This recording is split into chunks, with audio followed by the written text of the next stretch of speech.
بسم اللہ الرحمن الرحیم۔ اعوذ باللہ من الشیطان الرجیم بسم اللہ الرحمن الرحیم نحمدہ ونصلی علی رسولہ الکریم وآلہ الطیبین الطاہرین المعصومین المظلومین ولعنۃ اللہ علی اعدائہم اجمعین، اما بعد، بسم اللہ الرحمن الرحیم۔ کل ہماری گفتگو اما یتساءلون عن النبأ العظیم کے متعلق ہوئی تھی، جس کے سلسلے سے میں نے آپ کی خدمت میں ائمہ علیہم السلام کے قول پیش کیے، جس کا خلاصہ یہ تھا کہ وہ سب سے عظیم خبر مولا کائنات کی ولایت، جس پہ ہم سب کو باقی رہنا بے پناہ ضروری ہے، اور اسی ضمن میں نے چھٹے امام کی حدیث بھی سنائی تھی۔ آج جس آیت کو ہم نے آگے چل کے عنوان بنایا ہے وہ ایک آیت ہے کہ وَجَعَلْنَا سِرَاجًا وَحَاجًا۔ پروردگار عالم اعلان کر رہا ہے کہ ہم نے تمہارے لیے سورج جیسا چراغ روشن کیا ہے۔ پروردگار عالم نے بنایا تو سورج، لیکن وہ اس کی نگاہ میں کیا ہے؟ چراغ۔ اس کی حیثیت کیا ہے؟ چراغ کی ہے۔ اس سورج کا کیا کیا فائدہ ہے، اس کی تفصیلات آپ کو جب دعائے کمیل کی شرح پڑھیں گے تو بہت تفصیل سے پروردگار عالم نے ذکر کیا ہے، اور سائنس نے یہ ثابت کیا ہے کہ سورج کے ذریعے کیا کیا فائدے ہم اٹھاتے ہیں۔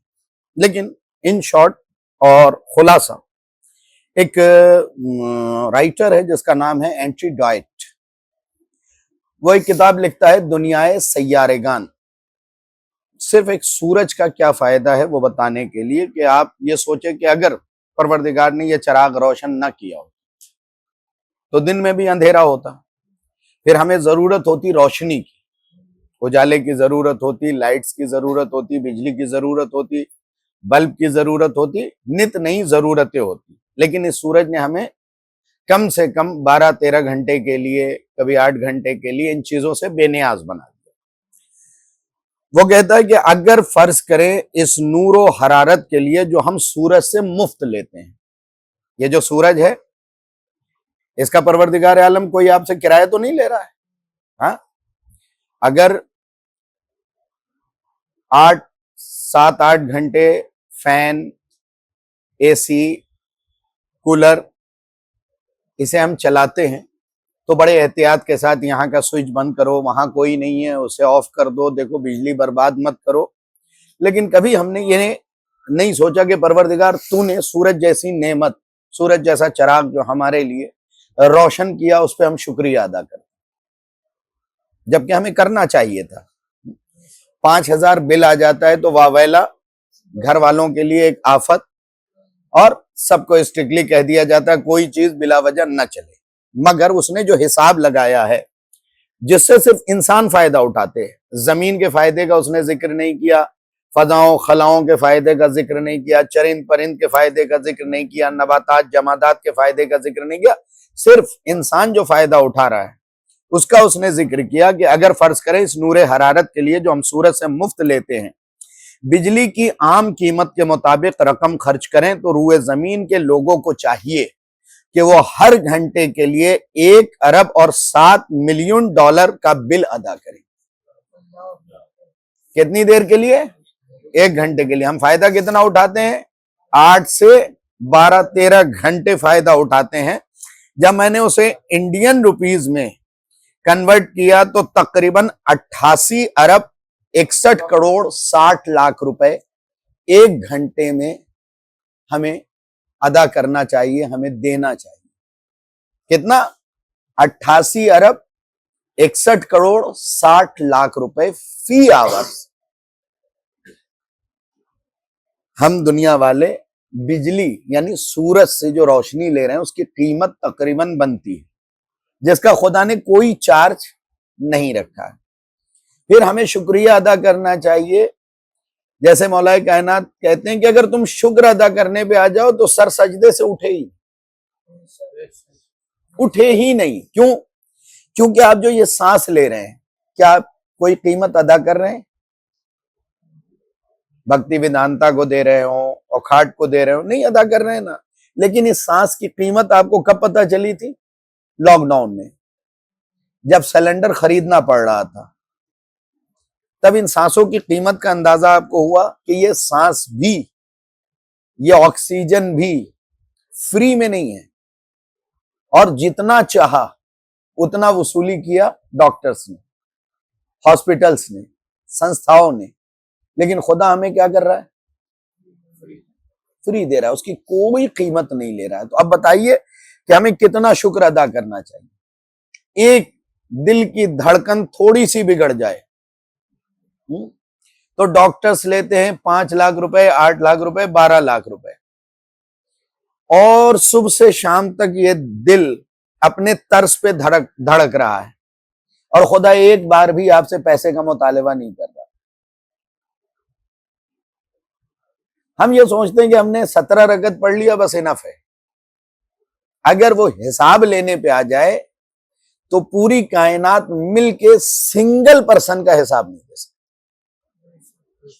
ایک آدمی کا حساب۔ تو اس کا مطلب اس نے ہمیں بہت سی نعمتیں دے دی ہیں جس کے بارے میں پلٹ کے پوچھ نہیں رہا ہے۔ وہ کہہ رہا ہے صرف ایک نعمت کا میں سوال کروں گا، وہ ہے ولایت علی۔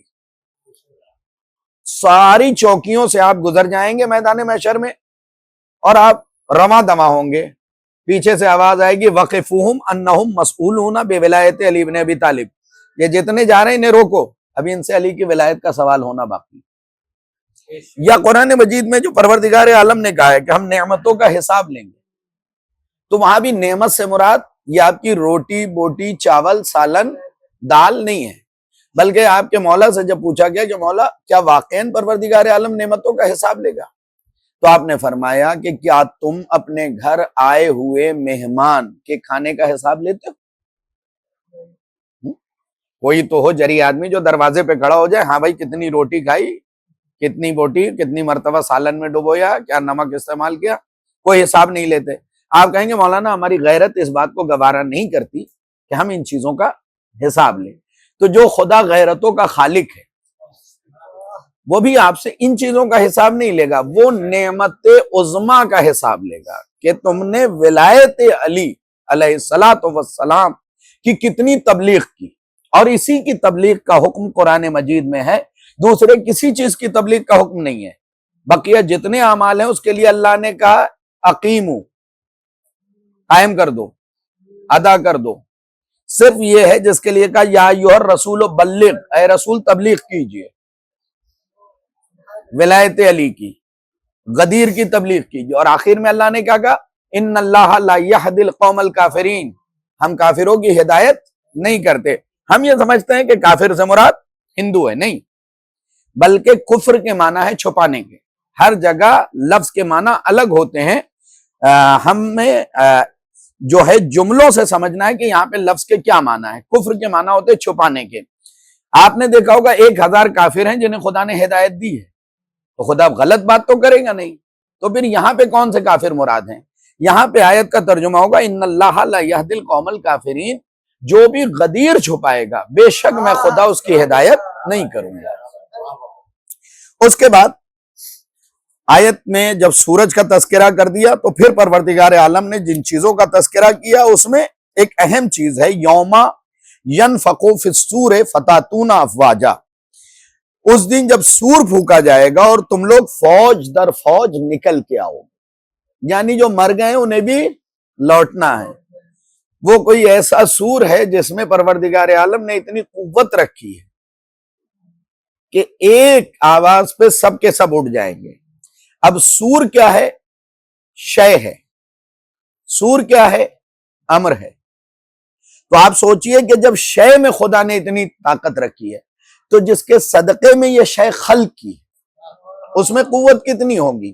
اب اگر کبھی وہ مردے کو ٹھوکر مار کے زندہ کر دے تو ہمیں حیرت میں نہیں آنا چاہیے کہ اگر حضرت کون سور پھونکے گا؟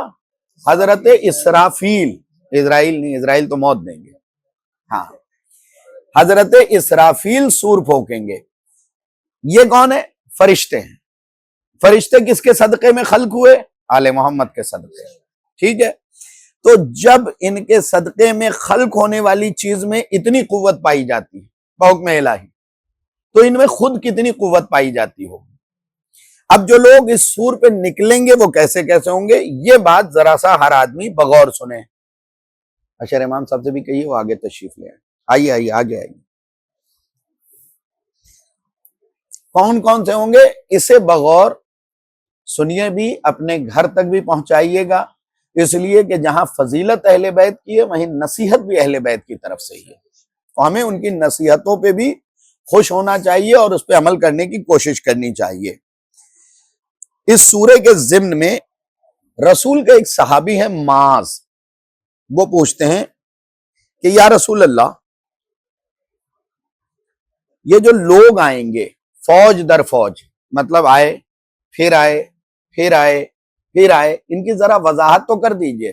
اب یہاں سے ہر آدمی سنیں کیونکہ یہ چیپٹر جو ہے رونگٹے کھڑے کر دینے والا ہے۔ رسول فرماتے ہیں ان میں میری امت کے 10 گروہ، کون لوگ ہوں گے؟ امت کے، یہاں غیروں کی بات ہی نہیں ہو رہی ہے، غیروں کو تو حساب کتاب کا نمبر ہی نہیں آنا ہے، وہ تو یوں ہی مارے جائیں گے، یہاں بات ہو رہی ہے امت کی۔ رسول فرماتے ہیں میری امت کے 10 گروہ، آج کی اس بات کو تقریباً کوشش کیجئے گا کہ آپ زیادہ سے زیادہ لوگوں تک پہنچے۔ رسول اسلام فرماتے ہیں میری امت کے 10 گروہ مختلف شکلوں میں مشہور ہوں گے، یعنی اٹھائے جائیں گے۔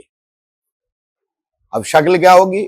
آپ لوگ سوچ رہے ہوں گے بڑے خوبصورت رسول کی امت کے لوگ ہیں، داڑھی، آنکھوں میں سرما، کرتے میں جو ہے داتون لگائے ہوئے ہوں گے، لیکن نہیں، رسول فرماتے ہیں کہ ان میں پہلا گروہ جو ہوگا وہ بندر کی شکل میں اٹھایا جائے گا، دوسرا گروہ جو ہوگا وہ سور کی شکل میں اٹھایا جائے گا، تیسرے گروہ سر کے بل چل کے آئیں گے، پیر کا کوئی کام نہیں ہے، سر نیچے ہوگا۔ اس کے بعد کہتے ہیں کہ بعض اندھے مشہور ہوں گے، کیونکہ دنیا میں انہوں نے ہماری آیت دیکھی نہیں، ہم نے جو مضبوط ترین 14 آیات بھیجی ان کی طرف دیکھا ہی نہیں، ہم نے جو قرآن میں آیتیں بھیجی ان کی طرف نہیں دیکھا، لہذا اب ان کا حق ہے کہ انہیں اندھا ہی اٹھایا جائے، اس بنیاد پہ نہیں کہ عذاب ہے، ان کا حق ہے کہ انہیں اندھا اٹھایا جائے۔ اس کے بعد فرماتے ہیں کہ صرف اندھے نہیں ہوں گے بلکہ گونگے اور بہرے بھی ہوں گے اور پگلے بھی ہوں گے، مطلب ان کا عقل بھی کام نہیں کر رہا ہوگا۔ اس کے بعد فرماتے ہیں کچھ اس صورت میں میدان محشر میں آئیں گے جو اپنی زبانوں کو ہی چبا رہے ہوں گے۔ اس کی بڑی وضاحتیں ہیں، میں نے جب کتابوں کو پلٹا تو لکھا ہے کہ جو علی کی فضیلتوں کا اقراری نہیں ہوگا وہ بھی اپنی زبان چبا رہا ہوگا۔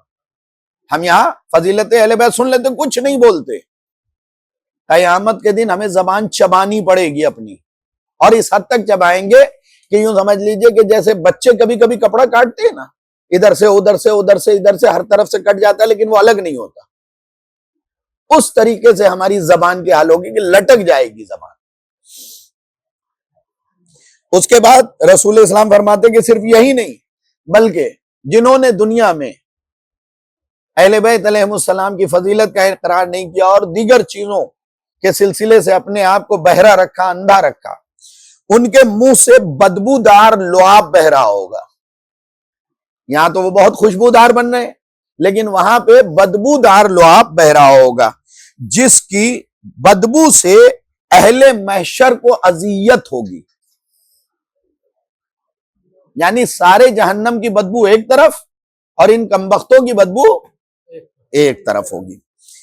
بعض اس صورت میں پیش ہوں گے کہ ان کے ہاتھ اور پاؤں قطع شدہ ہوں گے، یعنی نہ ہاتھ ہوگا نہ پاؤں ہوگا۔ کیوں؟ کیونکہ پروردگار عالم نے ہاتھ پاؤں دیے تھے کسی مقصد سے، جب تم اس مقصد کو پورا نہیں کرو گے تو کیوں رکھے گا وہ؟ اگر آپ کے گھر میں ایک ٹیبل ایسا ہے جس کا کوئی مصرف نہیں، آپ کیا کرتے ہیں؟ اسے پھینک دیتے ہیں، بنگار کے حوالے کر دیتے ہیں، کوڑیوں کے دام بیچ دیتے ہیں، جبکہ آپ نے اسے بنوایا ہوتا ہے۔ ویسے ہی پروردگار نے ہر چیز کسی نہ کسی مقصد سے خلق کی ہے۔ اسی لیے ملا فیض کاشانی سے جب پوچھا گیا تھا کہ سرکار یہ جو کان سے گناہ ہوتے ہیں اس کا کفارہ کیا ہے، تو آپ نے فرمایا کہ نام علی کا سن لینا اس کان کے گناہوں کا کفارہ، زبان سے جو گناہ ہوتے ہیں نام علی کا لے لینا ان گناہوں کا کفارہ۔ اس کے بعد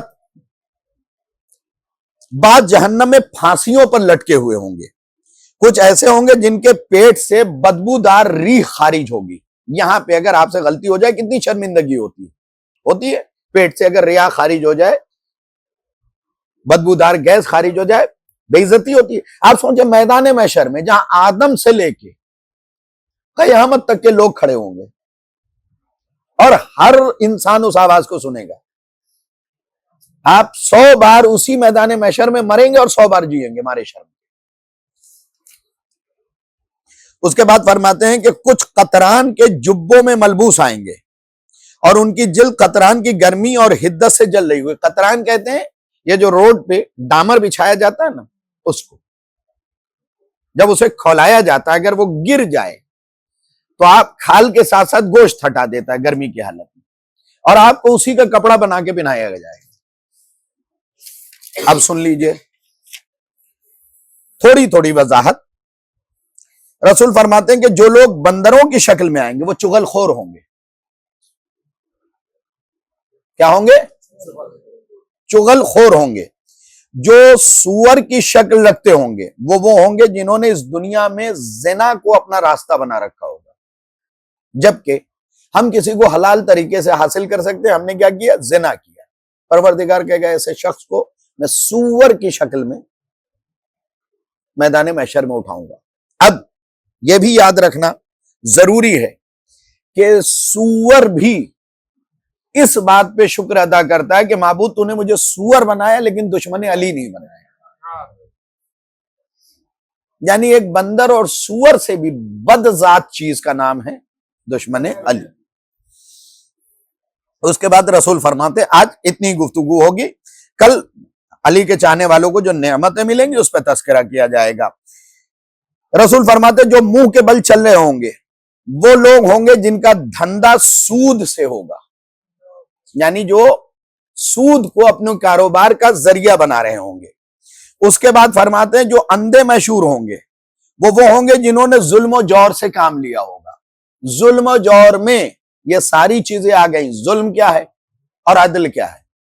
وضع الشیء علی محلہ، یہ عدل ہے، کسی شے کو اس کی جگہ پہ رکھنا عدل ہے۔ وضع الشیء علی غیر محلہ، کسی شے کو اس کی جگہ پہ نہ رکھنا یہ ظلم ہے۔ جس نے بھی ظلم کیا ہوگا وہ کیسا مشہور ہوگا؟ اندھا مشہور ہوگا، اندھا مشہور ہوگا۔ اب جس نے علی کو اس کی جگہ پہ نہیں رکھا، آپ یہ سمجھتے ہیں کہ یہ سب الگ چیزیں، نصیحت نہیں، ہر نصیحت میں فضیلت پوشیدہ ہے، ہمیں اس کے دامن میں اور اس کی انتہا میں جانا ہوگا۔ جس نے جناب سیدہ کو ان کی جاگیر نہیں دی وہ کیا ہے؟ عادل ہے یا ظالم ہے؟ جس نے ان کا ساتھ دیا ان ملائین کا وہ بھی ظالم ہے، جو اس کے عمل پہ راضی ہے وہ بھی ظالم ہے۔ تو ایسی صورت میں ایسے سارے لوگ کیا ہوں گے؟ اندھے مشہور ہوں گے۔ آپ قاتل سیدہ کو رضی اللہ کہیے، انشاءاللہ میدان محشر میں اندھے مشہور ہوں گے۔ اس کے بعد فرماتے ہیں کہ جو گونگے بہرے مشہور ہوں گے وہ کون ہوں گے؟ جنہوں نے اپنے عمل پہ غرور کیا ہوگا۔ ہم سوچ رہے ہیں کہ یہ صرف غرور کرنے والوں کی بات ہے، نہیں، جو منبر رسول پہ بیٹھ کے جنہوں نے کہا کہ ہم اس قابل تھے اور قابل نہ تھے، یہ کیا ہے؟ غرور کر رہے ہیں۔ ایسے سارے لوگ گونگے اور بہرے مشہور ہوں گے، مطلب اس دن نہ سن سکیں گے، لوگ یہ کہیں گے ہمارے خلیفہ، وہ سن ہی نہیں پائیں گے۔ لوگ حسرت سے دیکھیں گے کہ یہ بول کیوں نہیں رہے، یہ بول ہی نہیں پائیں گے، کیونکہ خدا ہی نے گونگا اور بہرا اٹھائے گا، مشہور کرے گا۔ اب خاص طور سے یہ حصہ کچھ ایسے ہوں گے جو اپنی زبان چبا رہے ہوں گے۔ اس میں کون کون لوگ ہوں گے؟ جنہوں نے اہل بیت علیہم السلام کے حقوق پہ اپنی زبان کو بند رکھا۔ اور کون لوگ ہوں گے؟ یہ وہ عالم بھی ہوں گے جو کہتے کچھ ہیں اور کرتے کچھ ہیں۔ وہ قاضی بھی ہوں گے جنہوں نے فیصلہ کیوں سنایا کہ ہاں شراب پینے والے کی سزا اتنے کوڑے ہے، اور گھر گئے خود ہی شراب کے حوض میں ڈوب گئے۔ یہ سب اپنی زبان چبا رہے ہوں گے۔ جلدی جلدی میں آپ کی خدمت میں عرض کرتا ہوں۔ اس کے بعد وہ جن کے ہاتھ پاؤں کٹے ہوں گے وہ لوگ ہوں گے جنہوں نے اپنے ہمسایوں کو ستایا ہوگا۔ ہم سوچ رہے ہیں کہ یہ ہماری صرف بات ہو رہی ہے کہ ہم نے اپنے پڑوسی کو ستایا تو ہاتھ پاؤں کٹے ہوں گے۔ جس نے خدا کے پڑوس کے گھر کو ستایا ہو،